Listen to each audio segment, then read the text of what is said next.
guys, kung kinakailangan mo guys mag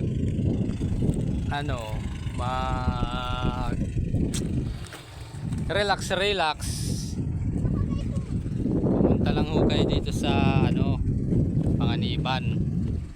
Yan, para mawala ang inyong mga stress ba, stress sa buhay sa stress.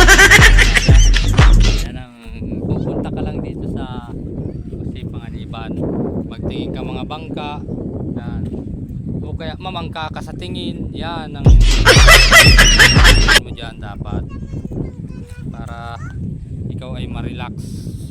Kung gusto mo naman maligo ka na dito sa dagat, o kaya yung dagat ang paliguan mo. Gayon guys ang mga tirada dyan. Kung gusto mo magtingin-tingin ka ng bangka, o kaya yung bangka ang tingnan mo. Oh. Tapos maglaro ang mga bata, o kaya yung bata ang laruin. Yan, ganyan yan guys.